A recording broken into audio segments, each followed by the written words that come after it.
सर्वत्र विराजमान शब्द स्वरूप परम पूज्य स्वामी जी महाराज के श्री चरणों में कोटि कोटि नमन प्रणाम करते हुए इस सत्संग समारोह में पधारे हुए सभी सत्संगी धर्म प्रेमी भाई बहनों को सादर जय गुरुदेव। प्रेमी भाई बहनों, हम आप परम सौभाग्यशाली हैं कि ऐसे कलिकाल में हम लोगों को ये मानव तन, ये मनुष्य शरीर प्राप्त हुआ। उससे भी परम सौभाग्य की बात है कि मनुष्य रूपी मंदिर में बैठ करके हम लोगों को सत्संग सुनने का ये अवसर मिल रहा। सत्संग जल जो कोई पावे, मैल आई सब कट कट जावे। ये सत्संग है, ये कोई कथा और कीर्तन नहीं, किस्से और कहानियां नहीं, नाच गाना ढोल मजीरा नहीं। ये महात्माओं की अजर अमर वाणियां हैं। यदि आपने ध्यान से सुन लिया तो निश्चय ही आपको अपने मानव जीवन के उद्देश्यों के बारे में पता चलेगा कि आखिर ये मनुष्य शरीर हमको क्यों मिला है, क्या इसका उद्देश्य है, मरने के बाद हम कहाँ जाएंगे, हमारे बाल बच्चे रिश्ते नातेदार कहाँ जाएंगे, कैसे हमारी जीवात्मा का कल्याण होगा। इन सभी प्रश्नों की जानकारी आपको सत्संग के माध्यम से प्राप्त होगी। इसलिए प्रेमी भाई बहनों, जो भी वचन वाणियां आपको सुनाई जाए, बड़े ध्यान से एक एक वचन को आप सुनिएगा और समझने की कोशिश करिएगा। प्रेमी भाई बहनों, यह मनुष्य शरीर हम लोगों को बड़े सौभाग्य से प्राप्त हुआ। ये जीवन बहुत अनमोल है। उस परम पिता परमात्मा ने हमको यह जीवन केवल इसीलिए दिया है ताकि हम जीते जी उस प्रभु की भक्ति करके अपनी जीवात्मा का कल्याण करा सकें। ये 5 तत्वों का पुतला, ये पंच भौतिक शरीर हम लोगों को एक निश्चित समय के लिए मिला हुआ। एक निश्चित समय को हम आप नहीं जानते हैं, किंतु जिसका ये मकान है, जिसका ये शरीर है, वो अवश्य ही जानता है। और समय पूरा हो जाने पर मकान मालिक जबरदस्ती इस मकान को खाली करवा देगा। उस समय न जमीन जायदाद काम आएगी, ना ये धन संपत्ति काम आएगी। जीवात्मा को निकाल करके इस शरीर से बाहर कर दिया जाएगा। ये शरीर हमारा आपका यही जमीन पर गिर पड़ेगा क्योंकि जीवात्मा के निकल जाने के बाद में ये शरीर सिर्फ एक माटी का पुतला है, उससे ज्यादा कुछ भी नहीं। आप इस मिट्टी के पुतले को ले जा करके शमशान भूमि पर जला करके राख कर दोगे। हमारा आपका नाम, हमारी आपकी ये जात और बिरादरी, जिसके लिए हम लोग इतना लड़ते और झगड़ते हैं, ये रुतबा, ये शानो शौकत उसी शमशान भूमि पर जल करके राख हो जाएगी। महात्मा प्रेम से जीवों को समझाते हैं कि भाई मिले नरदेह यह तुमको, बनाओ काज कुछ अपना और पचो मत आए इस जग में, जानियो रैन का सपना। प्रेमी भाई बहनों, जैसे रात में हम लोग स्वप्न देखते हैं, हालांकि उस समय पर हमें स्वप्न सच मालूम पड़ता है। जब हमारी आंखें खुलती हैं तब हमें होश आता है कि नहीं भाई, हम तो स्वप्न देख रहे थे, ये सब भ्रम है। ठीक उसी प्रकार से ये दुनिया भी 10-20-100 साल का स्वप्न है। अब आप कहोगे हम जाग रहे, परंतु प्रेमी भाई बहनों, ऐसा नहीं है। जिस दिन मौत का वक्त आएगा, हम लोग रोएंगे, हाय हाय करके चिल्लाएंगे कि हाय, हमने सारी जिंदगी यूं ही स्वप्न में गुजार दी। जागने का समय तो अभी आया था, जो कुछ करना था अभी करना था।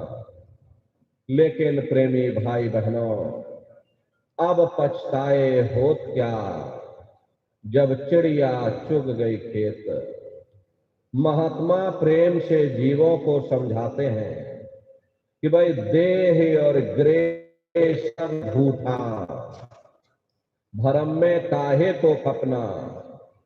ये घर बार हमारा अपना नहीं, ये पराया देश है, ये सराय खाना है, ये मुसाफिर खाना है। ये शरीर भी तुम्हारा अपना नहीं है, ये भी काल का पिंजरा है, किराए का मकान है, पराया मकान है। किसी को 40-50 साल के लिए मिला, किसी को 80-90-100 साल के लिए मिल गया। जितने जितने श्वास उस मालिक ने बख्शे हैं, उसे भुगतने के बाद में हमें शरीर को यही छोड़ जाना। श्वास दुधारा नित ही जारी, एक दिन खाली चाम। प्रेमी भाई बहनों, एक तालाब पानी से चाहे कितना भी क्यों ना भरा हो, आप एक छोटी सी नाली काट कर खोल दीजिए, तालाब में छोटा सा छेद कर दीजिए, तो सारा पानी ही तालाब से बाहर निकल जाएगा। ठीक उसी प्रकार से हमारा ये शरीर भी श्वासों का भंडार है, और जब तक श्वासों का भंडार जारी है, तब तक हम दुनिया के काम काज में उलझे हुए, दुनिया के कारोबार में हम आप फंसे हुए। लेकिन जिस वक्त ये श्वासों का भंडार खाली होगा, टेलीफोन खड़क जाएंगे, तार पहुंच जाएंगे, संदेश पहुंच जाएंगे, सब रिश्ते नातेदार, सब कुटुंब परिवार वाले, सब अड़ोस पड़ोस वाले मिनटों सेकंडों में इकट्ठा हो जाएंगे। प्रेमी भाई बहनों, जिस शरीर से तुम इतना प्रेम किया करते थे, उसे कोई एक रात भी घर में रखने को तैयार नहीं होता। कंधों पर लटका करके शमशान भूमि पर छोड़ करके आ जाते। हिंदू लोग तिनका तोड़ाते, जैसे तिनका टूट गया, तेरा मेरा रिश्ता नाता टूट गया। मुसलमान, सिख या ईसाई लोग खाक की मिट्टी कब्र में डाल देते कि जो मेरे लिए खाक की मिट्टी है, वह मेरे लिए तू है। मामूली कष्ट नहीं होता।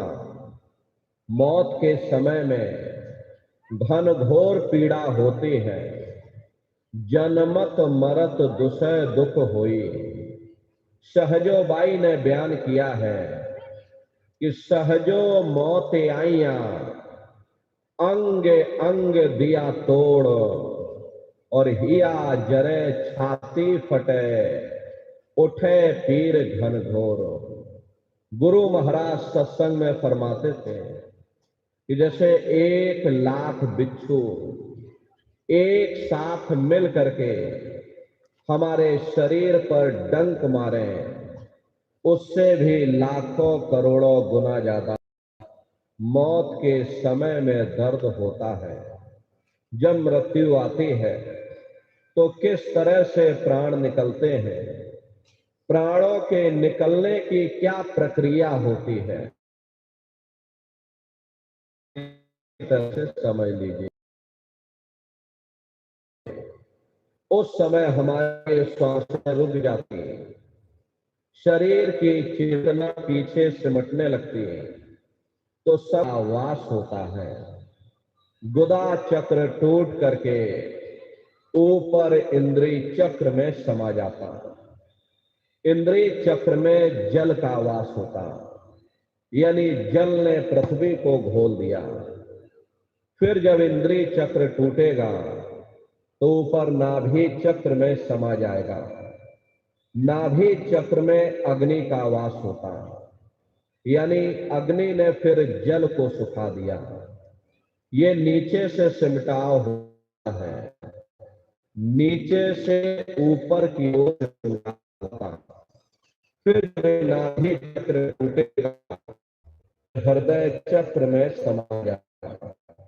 हृदय चक्र में वायु का वास होता, यदि वायु ने अग्नि को अपने में समाहित कर लिया और इस तरह से वायु आकाश में उड़ गई। ये आंखों की पुतलियां ऊपर पलट जाती हैं, मुंह खुला का खुला रह जाता है। महात्मा प्रेम से जीवों को समझाते हैं कि भाई जब यह कर्म कलाई उपजावे और बुद्धि सुरत की आम दबावे, जब यह जीवात्मा पांचों तत्वों को लांग करके जल पृथ्वी अग्नि वायु आकाश पांचों तत्वों को लांग करके ऊपर आती है, तो काल दाड़ में आन दबानी, जब ढरके नैनन से पानी। जब काल अपनी दाड़ में दबाता है तो उस समय नेत्रों से पानी निकलता है, इंद्रियां टूट टूट करके चकनाचूर हो जाती हैं, सब रिश्ते नातेदार खड़े रह जाएंगे। लगे टकटकी दिखे न भाई, वाह समय को करे सहाई। उस समय जीव टकटकी लगाकर देखता है कि कोई मेरी मदद कर दे, कोई मेरी सहायता कर दे, कोई मुझे बचा ले। लेकिन प्रेमी भाई बहनों, सब नात रिश्तेदार खड़े रह जाते हैं, भाई बंधु सब देखते रह जाते हैं, कुटुंब परिवार वाले सब खड़े रह जाते हैं, डॉक्टर वैद्य हकीम सब घेरे रह जाते हैं, लेकिन उस समय आपको कोई बचा नहीं पाता। यमदूत आते हैं, प्राणों की डोरी को तोड़ देते हैं और जीवात्मा को खींच करके इस शरीर से बाहर कर दिया जाता है। जैसे ही जीवात्मा शरीर से अलग हुई, ये शरीर हमारा मिट्टी हो जाता, फिर इस मिट्टी को एक रात अपने घर में कोई रखने को तैयार नहीं होता। आपके कितने भी सगे संबंधी क्यों न हो, खास नात रिश्तेदार क्यों न हो, लेकिन एक रात कोई घर में मिट्टी रखने के लिए तैयार नहीं होते। कहते भाई जल्दी करो जल्दी करो, अब इनकी शक्ल देखने में हमको डर लग रहा, जल्दी से बाजार से कफन खरीद के लाओ, जल्दी से लकड़ियां खरीद के लाओ, जल्दी से चिता तैयार करो, इनको घर में से जल्दी से उठा ले जाओ, वहीं शमशान भूमि पर जला देना। ये जो घर में इनके कपड़े लत्ते पड़े हुए, हर इनके कपड़े लत्ते भी उठा ले जाओ, वहीं शमशान भूमि पर जला देना। जिस बिस्तर पर ये लेटे रहे, ये बिस्तर भी अशुद्ध हो गया। अब इनकी छुई हुई चीज हमको घर में एक नहीं चाहिए, इसलिए इनका बिस्तर भी उठा ले जाओ, वहीं शमशान भूमि पर जला देना। लेकिन उसने कोई सोने की अंगूठी पहनी होगी, गले में कोई सोने की चैन पहनी होगी, उसे धीरे से उतार करके जेब में रख लोगे। बस वही एक अशुद्ध नहीं होगा और बाकी सब अशुद्ध हो जाएगा। हरे महात्मा कहते हैं कि भाई कुटुंब परिवार मतलब का बिना धन पास नहीं जाए। ये रिश्ते नातेदार, ये कुटुंब परिवार वाले, ये सब स्वार्थ के संगी साथी हैं। तुम्हारी जेब में पैसा है, सब तुमसे रिश्तेदारियां कायम कर लेंगे, लेकिन आज जेब खाली हो जाए तो कोई किसी को याद करने वाला नहीं। 13 दिन बाद 13वीं मना दोगे, लड्डू पूड़ी पकवान बना करके खिला दोगे, फिर जाने वाले को कोई याद नहीं करता। अभी बूढ़े बुजुर्गों से पूछा जाए कि क्या तुमको तुम्हारे माँ बाप की याद आती है, तो कहेंगे भाई नहीं आती। क्यों नहीं आती? तुम्हारे माँ बाप थे, तुमको पाला पोसा बड़ा किया, खुद बेचारे भूखे रहे होंगे, तुम्हारा पेट पाला होगा, तुमको तुम्हारे माँ बाप की याद क्यों नहीं आती? क्योंकि तुम्हारे सामने तुम्हारे लड़के बच्चे हो गए, तुम्हारे नाती पोता पंती और संती हो गए, इसलिए माँ बाप की यादों को धीरे धीरे भूल गए और नई यादों में धीरे धीरे बस गए। ऐसे ही प्रेमी भाई बहनों, एक दिन सब तुमको भी भूल जाएंगे, कोई किसी को याद करने वाला नहीं। ये कहानी तो शमशान भूमि पर समाप्त हो गई, लेकिन उधर देखो क्या होता। तुम्हारी जीवात्मा को ले जाकर के ऊपर धर्मराज की कचहरी में पेश कर दिया जाएगा। वहां पलक झपकते ही तुम्हारे अच्छे बुरे कर्मों का हिसाब किताब हो जाएगा। धर्मराज तुमको सजा सुना देंगे कि ले जाओ इनको फलाने नरक में डाल दो, क्योंकि मैंने इनको मौका दिया था। जब ये मां के घर में उल्टे लटके हुए थे, सिर इनका नीचे था, पैर इनके ऊपर थे, उस समय इन्होंने मुझसे प्रार्थना की, मुझे एक बार मनुष्य शरीर दे दो, हम भजन करेंगे, भक्ति करेंगे, हम अपनी जीवात्मा का कल्याण करेंगे। तो मैंने इनकी प्रार्थना को स्वीकार कर लिया और इनको मैंने सुंदर सा मनुष्य शरीर दे दिया और कह करके मैंने भेजा था कि भाई ये मनुष्य शरीर ये किराए का मकान है, ये तुम्हारा अपना नहीं है। अगर ये तुम्हारा अपना होता तो हमेशा तुम्हारे पास रहता। ये तुम्हारा अपना नहीं, ये मैंने तुमको कुछ समय के लिए किराए का मकान दिया है। हाँ, तुम अपनी जीवात्मा को मेरे किराए के मकान में बैठा करके और मालिक की भक्ति करके अपनी जीवात्मा का कल्याण करा लेना। मैंने कुछ समय के लिए तुम सबको ये किराए का मकान दिया है। जब समय पूरा होगा तो मैं अपने सिपाहियों को भेजूंगा। उस समय पर तुम मेरे मकान को खाली कर देना। लेकिन इतना ध्यान रखना कि जैसा साफ सुथरा मैंने तुमको ये किराए का मकान दिया, वैसा ही साफ सुथरा तुम मुझको वापस लौटाना। लेकिन इस किराए के मकान में बैठ करके इन्होंने अच्छे बुरे कर्म कर डाले। मेरे किराए के मकान को इन्होंने अपने कर्मों से गंदा कर दिया, इसलिए कर्मों की सजा इनको मिलेगी। ले जाओ, इनको फलाने नरक में डाल दो। महात्मा कभी झूठ नहीं बोलते। अरे महात्माओं ने जब साधना किया, साधना करके जब ऊपर गए और ऊपर जा करके जब उन्होंने नरकों का हाल देखा, तो हमारी आपकी जानकारी के लिए उन्होंने धर्म ग्रंथों में लिख दिया कि लोह के खम्भ तपत के माही, और जहां जीव को ले चिपटाई वहां लोहे के खंभे अग्नि से धधक धधक कर लाल हो रहे। ऐसे खोटे जीवों को उन खंभों में चिपटाया जाता है। वाही समय की कहां सुनाई, लोहा अगन धमन धोकाई, और जो धमन से धोक लोहारा, लोहा जो अग्नि में डारा। जिस तरह से लोहार लोहे को अग्नि की भट्टी में तपा करके लाल कर देता, ऐसे ही प्रेमी भाई बहनों, उन नरकों में भी बड़े बड़े लोहे के खंभे अग्नि की भट्टी में तप करके लाल हो। जीव हाय हाय करके तड़पता है। तड़फ तड़फ जीव जुलम बुखारी, और तपत खम्भ दुख उपजे भारी। असहनीय वेदना होती है, असहनीय दुख दर्द होता।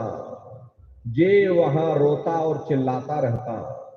वहां कोई तुम्हारी पुकार सुनने वाला नहीं, कोई तुम्हारी दर्द भरी आवाज को सुनने वाला नहीं। हरे महात्मा कहते हैं कि भाई नर के अनेकन और हैं, कहाँ लग कहो बखान, और दुख भोगते यह जीव जो जाने जो भोग समान। कहते भाई एक नरक नहीं, ऐसे वहां पर अनेकों अनेक नरक बने हुए, अलग अलग खोटे पाप कर्मों के वहां पर अलग अलग नरक बने हुए। कुंभी नरक निदान है, पड़े जीव जग जाए, और सिर समेत डूबा रहे सदा नरक के माही। कुंभी कहते घड़े के आकार का बड़ा विशाल नरक बना हुआ, दुनिया भर का मवाद उसमें भरा, बड़े भारी बदबू उसमें से आती है। जीवों को उसी में डाल दिया जाता। जब ही नरक सिर ऊपर काढ़े, तब ऊपर जूती जब मारे। जैसे ही जीव श्वास लेने के लिए अपने सिर को बाहर निकालता है, ऊपर ही यमदूत खड़े रहते हैं, नोकदार भालों से प्रहार कर देते हैं। जीव फिर उसी में डूब जाता है, युगों युगों तक डूबा रहता। कुंभी नरक कल्प लोवासा, मुख में नरक नाक में श्वासा। कल्प लोवासा यानी 1000 चौकड़ी युग का एक कल्प होता है। न जाने कितने कल्पों तक, युगों युगों तक जीव उन्हीं नरकों की यातनाओं को भोगता रहता। और नरकों की यातनाएं भोगने के बाद में इसी जीवात्मा को सीधे मनुष्य शरीर नहीं दिया जाता, बल्कि इसे 4 खान 84 लाख योनियों में डाल दिया जाता। जैसे बच्चा होता है, बच्चा पहले कक्षा 1 पास करेगा, फिर कक्षा 2 में जाएगा। ऐसे वहां पर भी पूरा चैनल बना हुआ। नरकों की यातनाओं को भोगने के बाद में इन्हीं जीवों को 4 खान 84 लाख योनियों में डाल दिया जाता। प्रेमी भाई बहनों, ये 4 खान 84 लाख योनियां, ये कोई मामूली योनियां नहीं होती। 4 खान का मतलब होता है अंडज, पिंडज, उपमज, स्थावर। ये 4 खाने होती हैं। पहली श्रेणी तो इन पेड़ पौधों की आती है जिनके अंदर पानी का तत्व मौजूद होता है। कभी ये भी मनुष्य हुआ करते थे, लेकिन आज अपने कर्मों का भोग पा रहे हैं, एक जगह पर बेचारे खड़े हुए। दूसरी श्रेणी कीड़े मकोड़ों की आती है जिनके अंदर पृथ्वी और अग्नि का तत्व मौजूद होता है। तीसरी श्रेणी पंछियों की आती है। चौथी चौपाए जानवरों की आती है। और पांचवी स्वयं इंसान की आती है, जिसके अंदर पांचों तत्व जल, पृथ्वी, अग्नि, वायु, आकाश, पांचों तत्व मौजूद होते हैं। प्रेमी भाई बहनों, ये 4 खाने हैं। इनकी अलग अलग कुल 84 लाख योनियां होती हैं। आप पौधों को देखिएगा तो ये आम का पेड़ अलग है, नीम का पेड़ अलग है, पीपल का पेड़ अलग है। ऐसे ही अलग अलग प्रजातियों के कीड़े मकोड़े, अलग अलग प्रजातियों के पशु पंछी, कुल मिलाकर के 84 लाख योनियां हैं। हम दुनिया के जीव नरकों की यातनाओं को भोगने के बाद में इन्हीं 84 लाख योनियों में डाल दिया जाता। मामूली कष्ट नहीं होता। अरे हमको आपको गर्मी लग गई तो हम लोग छाया में आ गए, सर्दी लग गई तो कंबल रजाई ओढ़ लिया, भूख लग गई तो रोटी खा ली, बीमार हो गए तो अस्पतालों में चले गए, अपना अपना इलाज करवा लिया। लेकिन देखो उन जानवरों को, क्या गर्मी, क्या सर्दी, क्या बरसात, एक एक रोटी के टुकड़े के लिए बेचारे दर बदर भटकते रहते हैं। किसी का हाथ कट गया, किसी का पैर कट गया, किसी को जीते जी काट डाला, मुर्गी की गर्दन ही मरोड़ डाली। उनको भी दर्द होता है, उनको भी तकलीफ होती है, लेकिन वे बेचारे बेजुबान हैं, कुछ बोल नहीं पाते हैं। हम लोगों के अंदर जुबान है, हम लोग बोल बता देते हैं, वे सिर्फ रोते और चिल्लाते रहते हैं। मादा बिच्छू होती है, मादा बिच्छू की मौत कैसे होती है? मादा बिच्छू जब अपने बच्चे को जन्म देती है तो उसी के बच्चे अपनी भूख को मिटाने के लिए अपनी मां की पीठ पर चढ़ जाते हैं और उसी के मांस को नोच नोच करके खाते हैं। वो तड़पती रहती है, कराहती रहती है, लेकिन जब तक हड्डी हड्डी न बच जाए उसके बच्चे अपनी मां की पीठ से नीचे नहीं उतरते। ऐसे न जाने कितने जीव जंतु इस संसार में भरे पड़े हुए कष्ट को सह रहे। कई जन्म भय कीट पतंगा, कई जन्म भय मीन कुरंगा, और कई जन्म पंखी सर होइयो, और कई जन्म है वर वृख जोइयो। मिल जगदीश मिलन की बरिया, और चिरंकार यह देश सजरिया। करोड़ों करोड़ युगों से हम आप नरकों की यातनाओं को भोगने के बाद में फिर कभी कीड़े पतंगों की योनि में, कभी पेड़ पौधों की योनि में, तो कभी पशु और पंछियों की योनि में भटका खाते। प्रेमी भाई बहनों, 84 लाख योनियों की सबसे जो आखिरी योनि होती है वो गाय और बैल की योनि होती है।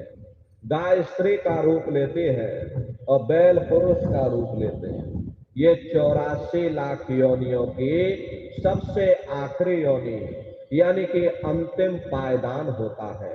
उसके बाद तब जाकर के हम लोगों को दोबारा फिर से मनुष्य शरीर प्राप्त होता। इसीलिए कहा गया है कि बड़े भाग्य मानुष तन पाया, कोट जन्म जब भटका खाया। कोटान कोट जन्म जन्मांतरों तक अलग अलग योनियों में भटकने के बाद में तब बड़े सौभाग्य से तुम लोगों को ये मनुष्य शरीर प्राप्त हुआ। लेकिन बड़े अफसोस की बात है, जैसे किसी को हीरा मिल गया, उसे हीरे की परख नहीं, उसने हीरे को गधे के गले में बांध दिया। ठीक उसी प्रकार से ये मनुष्य शरीर उत्तम से उत्तम है, लेकिन इंसान इसकी कद्र नहीं करता। खाने पीने ऐशो इशरत में अपने कीमती समय को और श्वासों की पूंजी को बर्बाद कर देता है। महात्मा प्रेम से समझाते हैं कि भाई बड़े सौभाग्य से तुमको ये मनुष्य शरीर मिला है। बड़े से बड़े देवी देवता भी इस शरीर को पाने के लिए तरसते हैं, क्योंकि उन नरकों से, इन 84 से निकलने का केवल एक ही दरवाजा है, वह केवल मनुष्य का शरीर है।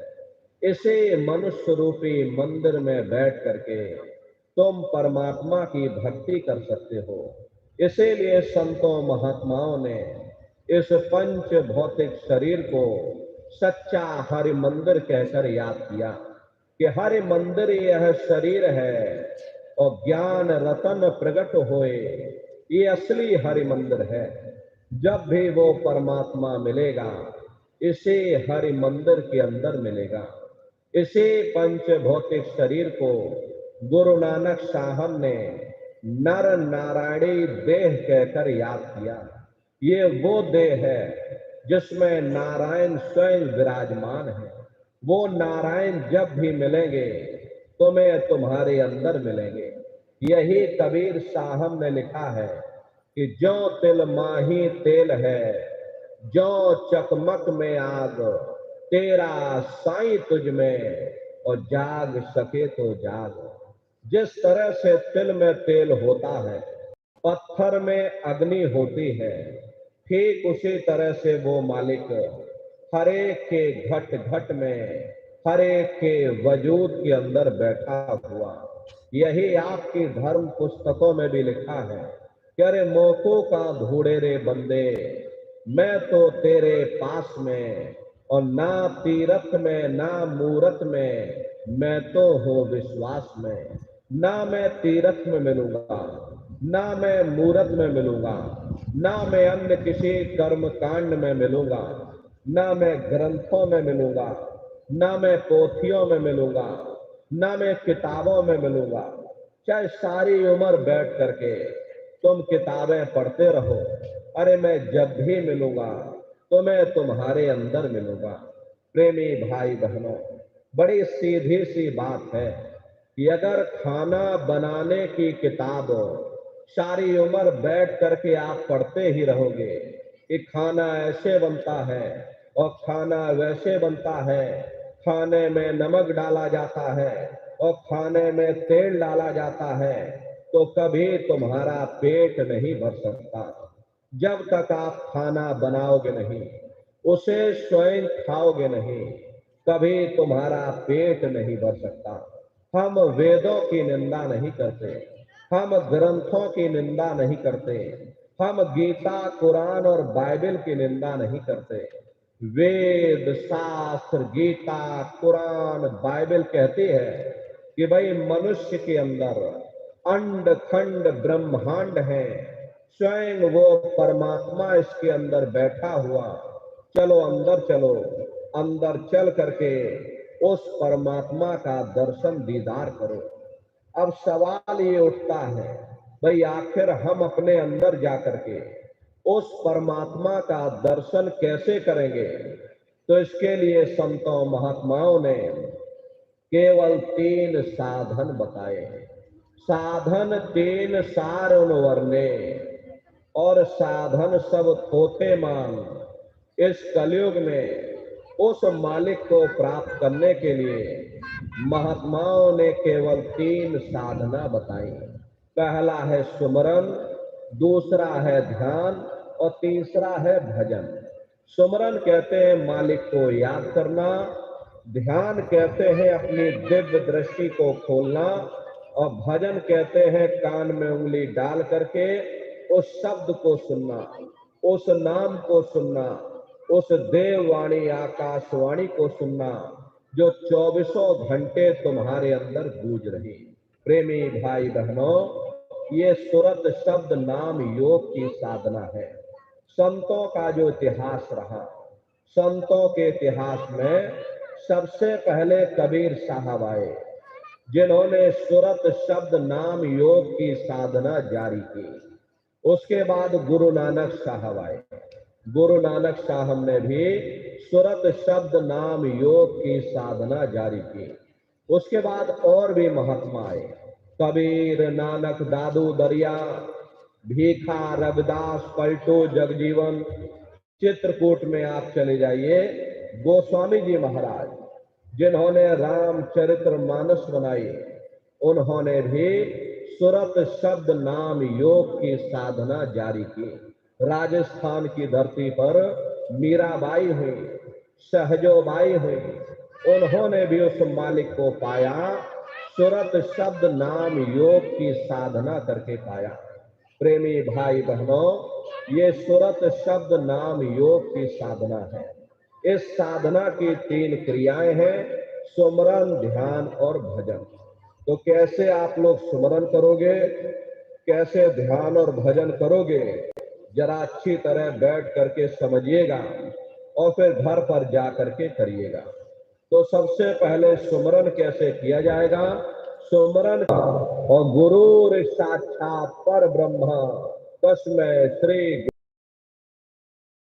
से पहले जय गुरुदेव नाम का सुमरन सभी नए प्रेमी भाई बहन करिएगा। सुमरन करने के बाद में फिर आप ध्यान पर बैठिएगा।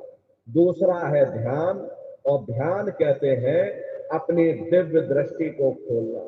तो कैसे आप ध्यान करोगे, जरा अच्छी तरह से समझ लीजिए। प्रेमी भाई बहनों, अपने अपने घरों में पलथी मार करके बैठिएगा। शरीर को टाइट मत करना। बहुत से प्रेमी क्या करते हैं कि ध्यान के समय अपने शरीर को बिल्कुल टाइट कर देते हैं। यदि आप अपने शरीर को टाइट कर दोगे तो ये शरीर आपका थक जाएगा और फिर शरीर ढीला पड़ जाएगा। इसलिए पहले से ही अपने शरीर को बिल्कुल ढीला छोड़ देना। जितना आराम से बैठोगे उतना आपके लिए अच्छा रहेगा। ढीले बदन से बैठिएगा, आंखों को धीरे से बंद कर देना। इन आंखों पर भी कोई जोर मत देना। जैसे सोते समय धीरे से आंख को बंद करते हो, ऐसे ही धीरे से आंख को बंद कर देना। दोनों आंखों के मध्य भाग में दूर सामने अंतर में देखिएगा, सामने आपको अंधेरा दिखाई पड़ेगा। बस उसी अंधेरे में एक जगह पर अपनी दृष्टि को एकाग्र करिएगा। होशियारी यही रहे, ये आंखों की पुतलियां हिलने न पाए। शुरुआती समय में ये आंखों की पुतलियां हिलेंगी, लेकिन जब आप अभ्यास करोगे, करत करत अभ्यास से, और जड़मत होत सुजान, जब अभ्यास करते रहोगे तो ये आंखों की पुतलियां हिलना बंद हो जाएंगी। तो दूर सामने अंधेरे में एक जगह पर अपनी दृष्टि को रोकिएगा। उस समय किसी के बारे में सोचना नहीं, किसी के बारे में विचार मत करिएगा। शरीर को बिल्कुल हिलाना, शून्य हो करके बस सामने अंधेरे को आप देखते रहो। जितना देर आपसे बन सके आप उस अंधेरे को देखते रहिएगा। देखते देखते देखते देखते आपकी दृष्टि अंधेरे में टिक जाएगी, और जैसे ही आपकी दृष्टि सामने अंधेरे में एकाग्र होगी तो सुई की नोक के बराबर काले में भी काला बिंदु, बड़ा चमकीला बिंदु होगा, तारे की तरह चम चम चम चम चमकेगा, वो सामने आपको दिखाई पड़ने लग जाएगा। जब वो चमकदार बिंदु सामने दिखाई पड़ने लग जाए, तब आप अपनी दृष्टि को उस बिंदु पर एकाग्र करिएगा। जब आप अपनी दृष्टि बिंदु पर एकाग्र करोगे, तो बिंदु के चारों तरफ से बड़ा भारी प्रकाश निकलेगा, चक्र की तरह से बहुरंगी प्रकाश होगा। वो प्रकाश धीरे धीरे बड़ा होता चला जाएगा। साधक इतना मोहित हो जाता है कि बिंदु को तो छोड़ देता है और दाएं बाएं प्रकाश को देखने में लग जाता है। जब आप दाएं बाएं प्रकाश को देखने में लग जाओगे, क्योंकि प्रकाश उस बिंदु से निकल रहा और आपने बिंदु को छोड़ दिया, प्रकाश को देखने में लग गए, तो प्रकाश भी गायब हो जाएगा, वो बिंदु भी गायब हो जाएगा, फिर अंतर में अंधेरा छा जाएगा और फिर आपको उतनी मेहनत करनी पड़ेगी। इसलिए दाएं बाएं बिल्कुल मत देखिएगा। आपका निशाना उस बिंदु पर टिका रहे जिसमें से वो प्रकाश निकल रहा। वही बिंदु दरवाजा है, वही बिंदु खिड़की है। उसी को हरि का द्वार यानी कि हरिद्वार कहा गया। जब एक टक हो करके आप उस बिंदु को देखते रहोगे, तो वो बिंदु फट जाएगा, वो दरवाजा खुल जाएगा, ये शिव नेत्र खुल जाएगा, ये दिव्य दृष्टि खुल जाएगी और आप दरवाजे के अंदर दाखिल हो जाओगे। एक बार प्रेमी भाई बहनों, ये दिव्य दृष्टि खुल जाए, फिर क्या भूत, क्या भविष्य और क्या वर्तमान, कोई भेद आपसे गुप्त नहीं रहेगा। लाखों वर्ष पहले क्या हुआ था और भविष्य में क्या होने वाला है, आप बैठ करके ध्यान में सब कुछ देख सकते हो। तो यह है ध्यान करने का तरीका। और तीसरा है भजन। गाने बजाने का नाम भजन नहीं है, नाच गाना ढोल मजीरा का नाम भजन नहीं है। भजन कहते हो उस रूहानी आवाज को सुनना जो 24 घंटे तुम्हारे अंदर गूंज रही। कैसे भजन करोगे, जरा अच्छी तरह से समझ लो। ये दोनों उंगली कानों में डाल करके ये कानों को बंद कर लेना। कान इसीलिए बंद किए जाते हैं ताकि बाहर की कोई आवाज हमको सुनाई ना पड़े। अपनी सुविधा से बैठिएगा। प्रेमी भाई बहनों, ये आंख और कान को बंद कर लेना, ऊंचा ध्यान दे करके सुनिएगा। शुरू शुरू में सीटी जैसी आवाज आप सभी को सुनाई पड़ेगी, उसे आप पकड़ लेना। कुछ समय बाद में आपको ऐसा अनुभव होगा कि कहीं बड़ी दूर से एक महीन आवाज, घंटे और शंख की आवाज हमारे कानों में बज रही। प्रेमी भाई बहनों, जब घंटे और शंख की आवाज आपको सुनाई पड़ने लग जाए, तब आप सीटी की आवाज को छोड़ देना और घंटे शंख की आवाज को पकड़ लेना, उसको सुनने लग जाना, सुनते सुनते उसी में लीन हो जाना। जब आप उसमें लीन हो जाओगे, तो प्रेमी भाई बहनों, वो आवाज धीरे धीरे बढ़ेगी और बढ़ते बढ़ते इस कदर बढ़ेगी कि आपके रोम रोम में घंटे और शंख की आवाज गूंजने लग जाएगी। बड़ी घनघोर आवाज होती है, बड़ी मधुर वो आवाज होती है। ये जो दुनिया के आप संगीत सुनते हो, उस रूहानी संगीत के सामने ये दुनिया के संगीत कुछ नहीं है। जब आप उस रूहानी संगीत को सुनोगे, इतना भारी आनंद आपके ऊपर छा जाएगा, इतनी खुशी आपको होगी, ऐसा आपके ऊपर चढ़ जाएगा, इतना आप उस आवाज में खो जाओगे कि आप सारी दुनिया को भूल जाओगे। प्रेमी भाई बहनों, शंकर भगवान को वही नशा चढ़ा था। शंकर भगवान कोई गांजा भांग नहीं पीते थे। ये तो हमने आपने शंकर भगवान को भी बदनाम कर दिया कि शंकर भगवान गांजा भांग पीते थे, तो चलो हम भी गांजा भांग पिए। लेकिन ऐ नर नारियों, शंकर भगवान ने कभी गांजा भांग नहीं पिया। शंकर भगवान जिस नशे में लीन रहते थे, वो नाम का नशा था, वो ध्यान का नशा था, वो भक्ति का नशा था। जब आप उस आवाज को सुनोगे तो आपको भी वो नशा चढ़ जाएगा, क्योंकि उस आवाज में चुंबक है। प्रेमी भाई बहनों, जब आप उस आवाज को सुनोगे तो वो आवाज आपको खींच करके उसी जगह पहुंचा देगा जहां वो परमात्मा बैठ करके आवाज दे रहा। मान लो आप किसी जंगल में खो गए और चारों तरफ अंधेरा ही अंधेरा हो, कोई रास्ता आपको नजर ना आ रहा हो, तो हम किसी टापू या पहाड़ पर चढ़ करके वहीं से आवाज लगाते हैं कि भाई कोई हमारी आवाज को सुन रहा हो तो कृपया करके हमको रास्ता दिखाओ। मान लो किसी व्यक्ति ने आपकी आवाज को सुना और उसने आपको आवाज दी कि भाई हम तुमको ये आवाज दे रहे, तुम इस आवाज को पकड़ करके और तुम हम तक पहुंच जाओ। भले ही हमें दिखाई ना पड़े, लेकिन हम उसकी आवाज को पहले सुनेंगे कि वो आवाज पूरब से आ रही या पश्चिम से आ रही, और फिर उस आवाज को पकड़ करके हम उसी जगह पहुंच जाएंगे जहां वो व्यक्ति आवाज दे रहा। ठीक उसी प्रकार से इस हरि मंदिर के अंदर वो परमात्मा आवाज दे रहा। जब ये जीवात्मा उस आवाज को सुनेगी तो उस आवाज को पकड़ करके ये जीवात्मा वहीं पहुंच जाएगी जहां वो परमात्मा बैठकर आवाज दे रहा। तो प्रेमी भाई बहनों, ये भजन करने का तरीका, सुमरन ध्यान और भजन नित्य नियम से आप लोग करिएगा, और सभी लोग शाकाहारी रहना, क्योंकि हमारे गुरु महाराज ने शाकाहार पर विशेष जोर दिया। गुरु महाराज हमारे कहते थे, ए बच्चे बच्चियों, तुम लोग शाकाहारी रहना, शाकाहार का प्रचार करते रहना, इसी से देश और दुनिया में भारी परिवर्तन होगा।